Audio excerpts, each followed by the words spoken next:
Bien le bonjour à tous et bienvenue dans cette dernière vidéo sur l'énergétique. Non, ce n'est pas la dernière vidéo du cours, ne vous inquiétez pas, il y en aura encore après. Par contre, au niveau de l'énergétique, ce sera la dernière vidéo, ou en tout cas ma dernière vidéo. Peut-être que mes collègues décideront de faire un petit peu plus que ce qui avait été prévu. Mais a priori, ça devrait être votre dernière vidéo sur l'énergétique. Alors, cette dernière vidéo va être consacrée à quoi? Au ressort. C'est quelque chose dont on n'a pas encore vraiment beaucoup parlé d'un point de vue de l'énergétique. Et donc, je vais prendre quelques instants pour en parler un petit peu plus. Alors, un ressort, qu'est-ce qu'il a de particulier? C'est qu'il peut emmagasiner de l'énergie. Quand vous le tirez, vous l'allongez, il va pouvoir restituer cette énergie en se recontractant. Un emploi fréquent, c'est notamment pour les vieilles horloges de grand-mère. Quand je dis fréquent, enfin qui étaient fréquents, ces horloges, il fallait les remonter. Alors soit c'était avec des masses où là on employait l'énergie potentielle, soit c'était carrément avec une clé, on allait remonter un ressort, recomprimer un ressort qui libérait son énergie tout doucement en se détendant et en actionnant les mécanismes de l'horloge. Alors, je ne vais pas rentrer dans les détails, mais les ressorts sont régis par la loi de Hooke. Alors, la loi de Hooke, qu'est-ce qu'elle nous dit? Elle nous dit que pour étirer un métal, il faut mettre une certaine force. Et si on veut l'étirer deux fois plus, en tout cas l'allonger deux fois plus, il faut mettre une force deux fois plus grande. Okay, donc, c'est élongation contrainte. Voilà. Et donc, si ici, je regarde par exemple la contrainte, et ici, je regarde l'élongation. Donc, on parle bien de l'élongation, de l'augmentation de longueur, pas de la longueur totale. On a une belle droite. Voilà. Et ça, c'est la loi de Hooke. Et les ressorts sont bien évidemment régis par cette loi de Hooke. Alors, ça veut dire quoi? Ça veut dire qu'au plus on veut l'allonger, au plus il faut tirer fort. Et donc, pour calculer son énergie, on va devoir ça ne va pas être directement proportionnel avec l'allongement, puisque si on veut l'allonger plus, il va falloir mettre deux fois plus de poids. Et donc, on ne peut pas le travailler comme mettant une énergie potentielle. Okay, puisque la force augmente au fur et à mesure que ça s'allonge. Et donc, en fait, on a une force qui est directement proportionnelle à l'élongation que je vais noter delta L. Voilà, pour vous faire plaisir. Ok. Et le K, c'est quoi? C'est ce qu'on appelle la constante de raideur du ressort, qui est donnée en newton par mètre. Voilà, donc ça c'est pour la petite formule de la force de rappel. Maintenant, nous, on ne parle pas de force, on parle d'énergie. Et donc, ce qu'on doit faire, comme on avait vu les travaux de frottement ou même les énergies, une énergie, c'est notamment une force fois une distance. Ici, le problème, c'est que la force, elle n'est pas constante. La force, en fonction de la distance, elle va chaque fois augmenter d'un facteur K. Je ne vais pas rentrer dans les détails, mais pour aller chercher l'énergie qui est à l'intérieur, en fait, on va devoir intégrer cette brave petite force. Et détail passé, ça va nous donner quoi? Ça va nous donner que l'énergie emmagasinée dans un ressort, alors que je vais nommer l'énergie élastique ou l'énergie de ressort, je verrai bien. Ok, énergie élastique emmagasinée dans un ressort, en fait, c'est quoi? C'est K fois delta L au carré divisé par 2. Voilà, de nouveau une formule qui semble assez similaire à ce qu'on a déjà pu voir au niveau des différentes formules parcourues durant ce cours. On va pas rester, on va pas seulement rester là, on va quand même faire un petit exercice simplement pour vérifier que vous avez bien compris comment faire ça. Alors, ce petit exercice, il va être très très simple. Je vais simplement prendre un ressort que je vais comprimer. Je vais mettre devant ce ressort une petite masse, mais une masse qu'on va considérer comme une masse ponctuelle. Et ensuite, je vais lâcher ce ressort qui va pousser cette masse. Et moi, ce que j'aimerais bien savoir, c'est à quelle vitesse cette masse va être propulsée. Alors, première chose, bien évidemment, un petit schéma. Et donc, voilà, j'ai un plan horizontal. OK. J'ai sur ce plan, j'ai un ressort dont la longueur initiale vaut une certaine longueur, mais comme je vous l'ai dit, nous, ce qui nous intéresse, c'est de comprimer, c'est de combien il s'est raccourci, pas sa longueur réelle, l'élongation. Okay, et donc, je vais dire que ce ressort comprimé, il ressemble à ça.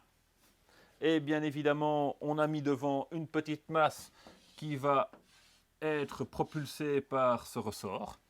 Okay, on considérera un coefficient de frottement nul, donc pas de frottement au niveau de la surface.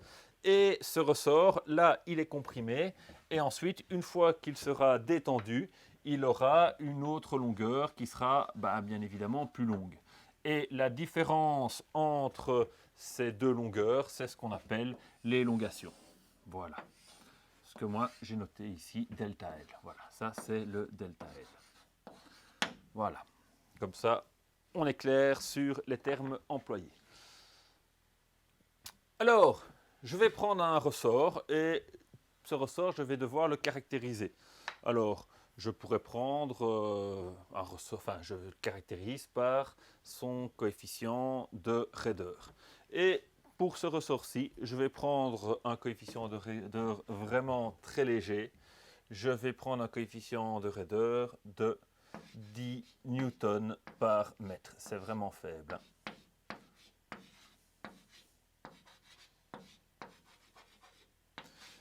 Puisque j'ai un très faible coefficient de raideur, je vais prendre une masse pas trop grosse non plus. Je vais prendre une masse de 100 grammes. Et je vais décider de comprimer mon ressort de 10 cm.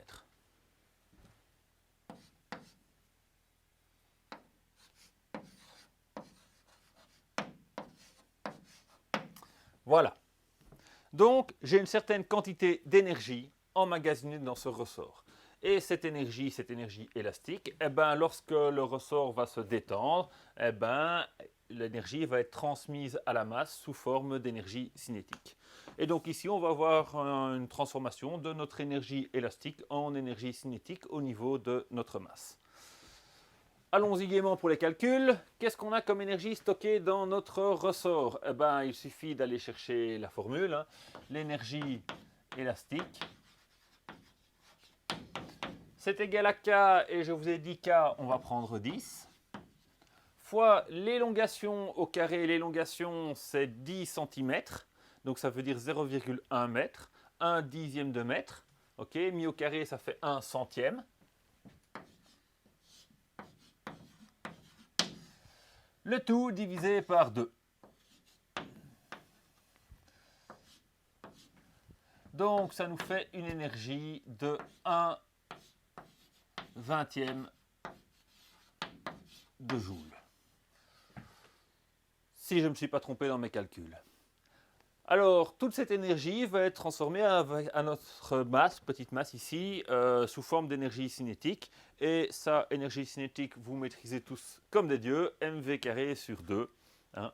Donc, toute cette énergie-là va être transformée sous forme d'énergie cinétique. Donc, mon 1 vingtième de joule va se transformer en mv carré sur 2. La masse, je vous l'ai dit, 100 grammes. Et donc, moi, ce que je cherche, bien évidemment, c'est ce que j'avais dit aussi, c'est la vitesse. Alors, le 2, ici, ça va me faire 1. Et donc, j'ai la masse qui vaut 1 dixième. Donc, si je divise par 1 dixième, c'est comme si ça fait 1, est égal à V carré. En espérant de nouveau que je ne me sois pas trompé. Je vais vérifier, histoire de ne pas devoir retourner ça, si jamais. La masse 0,1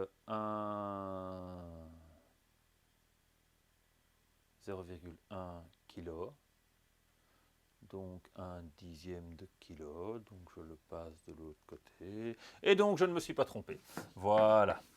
Et donc je trouve que V est égal à 1 mètre par seconde. De nouveau, en espérant ne pas m'être trompé quelque part. Voilà. Donc, ici, je vous avais dit, un faible constante de raideur, une masse pas trop importante, 1 mètre par seconde, ça fait 3,6 km/h, c'est quelqu'un qui marche, quoi. Donc, rien de bien dramatique, pas de problème à ce niveau-là. Voilà, donc maintenant vous avez tout ce qu'il vous faut pour pouvoir bien comprendre les différents types d'énergie que l'on va employer durant ce cours de mécanique. Et viendra bien évidemment un bel exercice récapitulatif avec la grande totale de l'énergie cinétique de rotation, de l'énergie cinétique de translation, de l'énergie potentielle, de l'énergie élastique, des travaux de frottement linéaire, des travaux de frottement angulaire. En fait, la grande totale, on va bien s'amuser. Ce sera un exercice qui devrait nous prendre entre 5 et 10 heures. Mais vous inquiétez pas, on s'amusait comme des fois avec les collègues pour vous faire un truc fantastique. Donc réservez votre soirée de samedi prochain pour une expérience de mécanique hors du commun. Sur ce, je vous souhaite une bonne journée, une bonne soirée, une bonne nuit, une bonne après-midi, une bonne matinée, tout dépend du moment auquel vous regardez cette vidéo. À la prochaine!